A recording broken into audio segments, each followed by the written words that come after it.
Le troisième exemple qu'on va considérer cette année dans ce cours, c'est le calcul dérivé.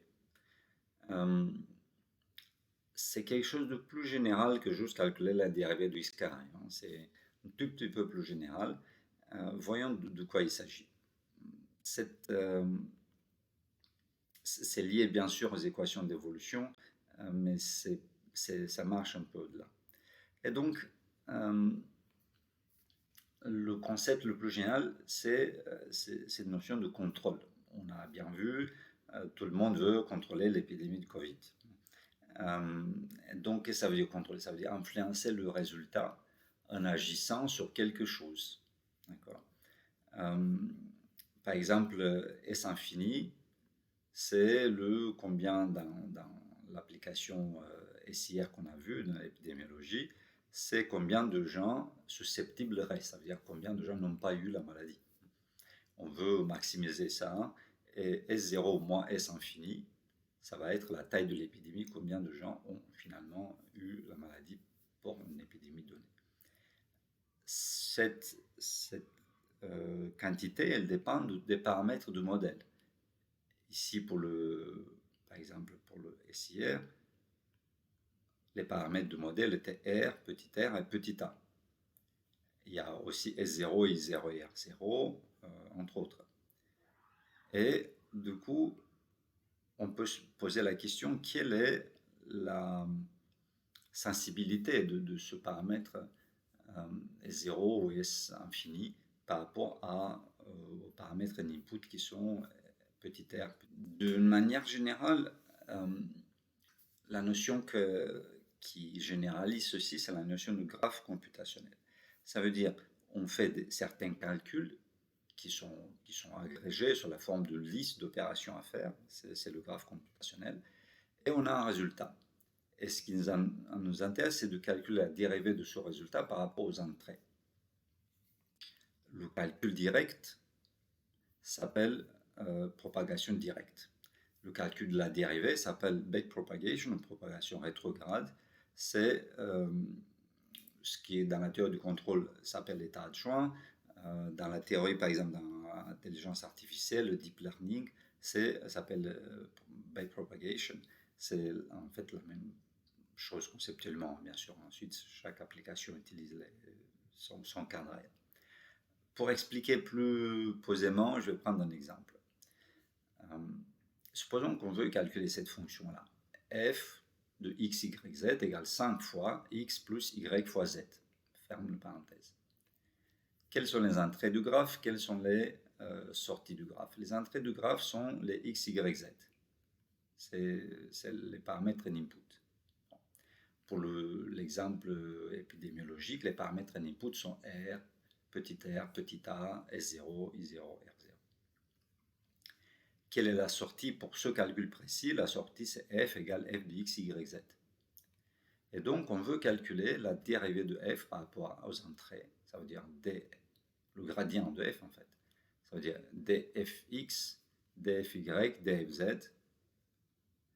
Et il faut l'écrire sous la forme d'un graphe computationnel pour calculer ces dérivées. Voyons, comment on peut faire une liste, quelles sont les opérations. Le graphe computationnel, ça contient les opérations qui sont faites, tout simplement.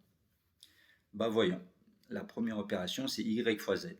Bon, ça peut être peut-être autre, mais je ne vois pas comment on peut s'en débrouiller autrement.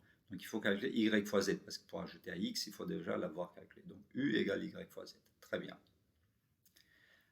Opération suivante, cette parenthèse, ça veut dire v égale x plus u. C'est ce que fait l'ordinateur. Quand on lui donne ça, en fait, à l'intérieur, il fait ça. L'opération suivante, c'est 5 fois cette parenthèse qui s'appelle maintenant v. Et voilà, ça c'est le graphe computationnel.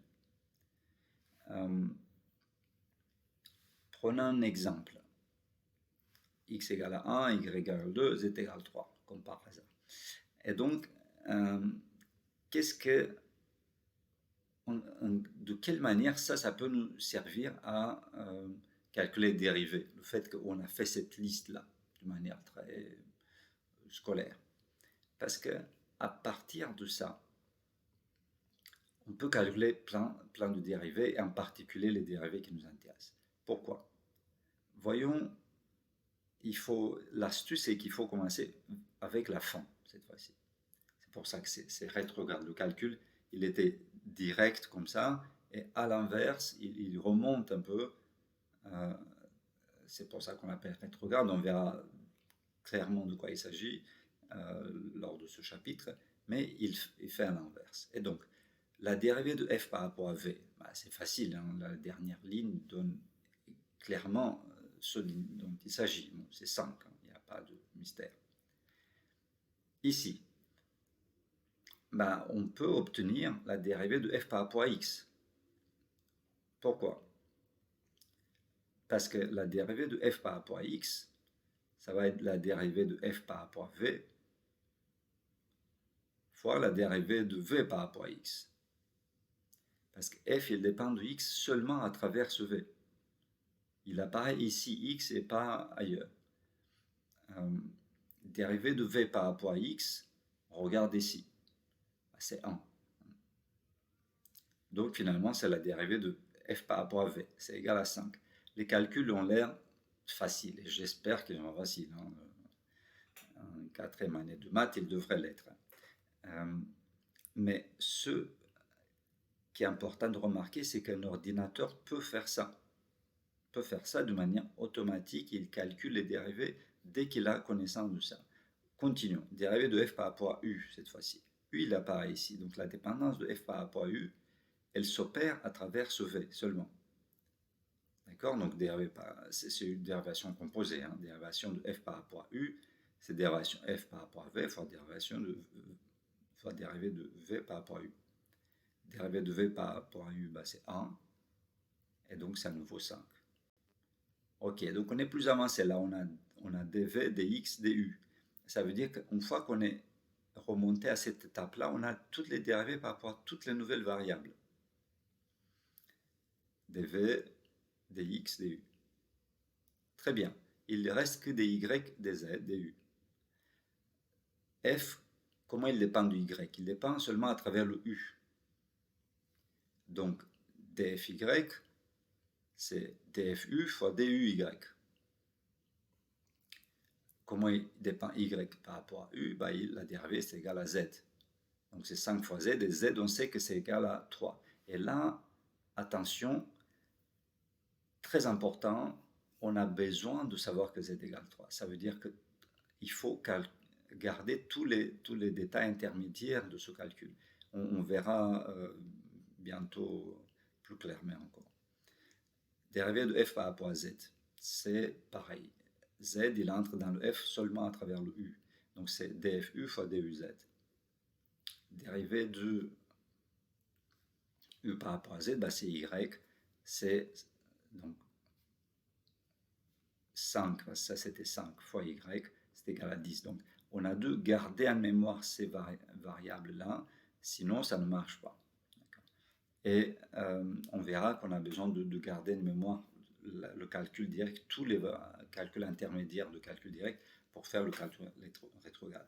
Donc comment ceci peut nous aider à calculer les dérivés de manière automatique, on le verra dans ce chapitre. Ce chapitre, il est très utilisé à nouveau dans tout ce qui est théorie de contrôle, et il est également très utilisé en tout ce qui est intelligence artificielle. Tous les programmes d'intelligence artificielle, de deep learning, enfin c'est de ça que je parle, utilisent calculent le gradient de cette manière-là. Toute autre façon de calculer les gradients sont moins efficaces numériquement, et en pratique, pour les réseaux raisonnablement grands, dizaines de milliers de paramètres, il n'est pas possible de faire autrement. Et donc, ils sont utilisés ce calcul de type backward, et il faut les connaître pour comprendre comment ça se passe. On a fini donc les motivations, donc on va commencer le premier chapitre, les équations différentielles ordinaires.